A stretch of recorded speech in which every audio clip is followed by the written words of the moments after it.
महाराज जी, भोजन के प्रति मेरी लालसा कम ही नहीं हो रही, रोज नए नए व्यंजनों में मेरी रुचि बढ़ती जा रही है। हाँ, तो ये 5 ज्ञानेंद्रियां हैं और 5 कर्मेंद्रियां हैं।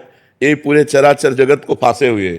किसी को जबान फांसे हुई है, किसी को जनेंद्रिय फांसे हुई है, कोई देखने में, कोई सुनने में, कोई छूने में, कोई भोगने में। पूरा संसार इसी को, मना खष्टान इंद्रियाणी प्रकृति स्थान कर सती। 5 ज्ञानेंद्रियां और एक मन प्रकृति में सदैव लगाए हुए जीव की दुर्गति करता है। वही कोई बलवान है जो भगवान के नाम जप के प्रभाव से, शास्त्रों का स्वाध्याय करके, साधना के प्रभाव से अपनी 5 ज्ञानेंद्रियों को इन भोगों से हटा के भगवान में लगा दे। भगवान में लगाने से आत्यंतिक सुख की प्राप्ति होती है, जहां दुख का निमेष मात्र नहीं है। आपकी खड़े खड़े खाल उतरवा दी जाए तो भी आप डिग नहीं सकते, वो आत्यंतिक सुख होता है। जो भगवान से प्राप्त होता है वो आत्यंतिक सुख प्राप्त होता है। ठाकुर हरिदास जी को 22 बाजारों में मार बेतो मार कोड़ो उनके, लेकिन हरि बोल हरि बोल। भगवान से जो आनंद प्राप्त होता है वो आत्यंतिक सुख प्राप्त होता है, वो कहीं नहीं प्राप्त होता है। वो स्वामी तुलसीदास जी कह रहे हैं, जाकी कृपा लवलेश ते मतिमंद तुलसी दास हो, पायो परम विश्राम राम समान प्रभु नाहि कहूं।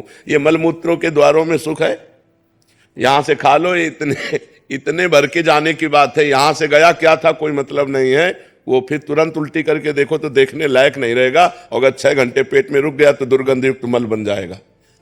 तो हमको उतना ही खाना है जितने से पेट पल जाए, और सात्विक भोजन करने। जबान के स्वाद के लिए खाओगे फंस जाओगे। जबान के स्वाद में, नाना प्रकार के इंद्रियों के विलास में पूरा जगत फंसा हुआ है। अगर भगत भी इसी में फंसा है तो किस बात का भगत है। इसलिए थोड़ा सावधानी तो रखने की जरूरत है। ठाकुर जी को उत्तम उत्तम भोग लगाओ, अच्छे अच्छे पदार्थ बांट दो, रूखा सूखा खा के शरीर से खूब भजन करो, मेहनत करो, धर्मपूर्वक कमाओ, परिवार का पोषण करो, भगवान को प्राप्त हो जाओ। अब बुरे आचरणों में जाओगे, जिसकी रसेंद्री बस में नहीं है उसकी कोई इंद्री बस में नहीं हो सकती। 9 इंद्रियां उसके बस में हो जाएंगी, एक इंद्री को बस में कर ले, केवल रसेंद्री को। बहुत दुष्ट है। खाते खाते जीवन, अरे इतना खाने लगते हैं कि मुर्गा मुर्गी बकरा गाय भैंसा सब खाने लगते हैं। नहीं, जबाने का तो स्वाद है। कितना गिरते चले गए कि राक्षस हो गए। बोलो, गाय मुर्गा कुछ भी, कितना लोग भ्रष्ट होते चले जा रहे हैं जबान के कारण। कुछ भी खा रहे हैं, कुछ भी चाट रहे हैं, कुछ भी, मतलब कुछ भी। अब उसके आगे आप विचार करके समाज में देख लो संसार का क्या है। मनुष्य जन्म देवत्व के लिए मिला है, उत्तम आनंद के लिए मिला है। 56 प्रकार के भोग ठाकुर जी को लगते हैं, एक से एक सुंदर स्वादिष्ट भोग ठाकुर जी को भोग लगाओ और उतना पाओ जितने से पेट भर जाए। शरीर को ज्यादा मोटा करने से हमारी दिनचर्या में बाधा आती है, रोग बढ़ते हैं, प्रमाद स्थिति होती है, आलस्य बढ़ता है, भोग बुद्धि बढ़ती है। शरीर को उचित अन्न दो और चर्बी मत बढ़ने दो। थोड़ा व्यायाम करो, दौड़ भाग करो, जिससे शरीर स्वस्थ रहे। मोटा होना स्वस्थ होना नहीं है। स्वस्थ होने का मतलब यथा योग्य वजन होना, यथा योग्य पेट होना, यथा योग्य आहार विहार होना, तो आपका उठना बैठना सब ठीक रहेगा।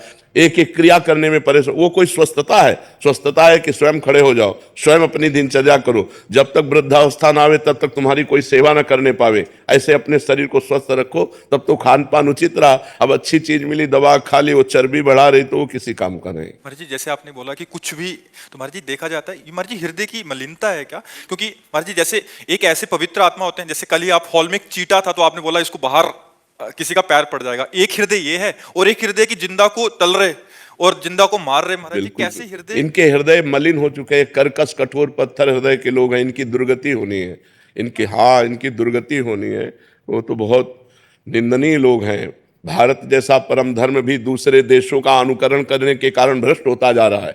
अन्य देशों के खान पान, अन्य देशों के भोग विलास का अनुकरण कर रहा है भारत, जबकि सदा से भारत के धर्म का अनुकरण अन्य देशों ने किया है। हमारा धार्मिक देश है, हमारा पवित्र देश है, जहाँ धर्म और पवित्रता है वहीं सब कुछ है। लेकिन अब नए नए बच्चे तो बुद्धि भ्रष्ट हो रही, अन्य देशों का अनुकरण। ये boyfriend girlfriend live in relation, ये व्यसन, जो ड्रग्स आदि, ये सब अन्य देशों से अपने देश में पधारा है। ये कोई हमारे देश की न शास्त्र में कहीं लिखा है और न समाज में था।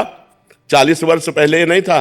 Boyfriend girlfriend live in relation ये सब कुछ नहीं, गंदी बातें नहीं थी। जवान जवान बच्चे बच्चियां एक साथ पढ़ते थे, कभी कोई गंदी हरकत नहीं थी, जानते ही नहीं थे। अब मोबाइल आ गया, एक छोटे बच्चे से पूरी थ्योरिकल गाथा सुन लो, उससे संसार की पूरी गाथा उसको आती है, पूरा उसको पता है, क्योंकि मोबाइल उसके हाथ में है, जानकारी सब कुछ है।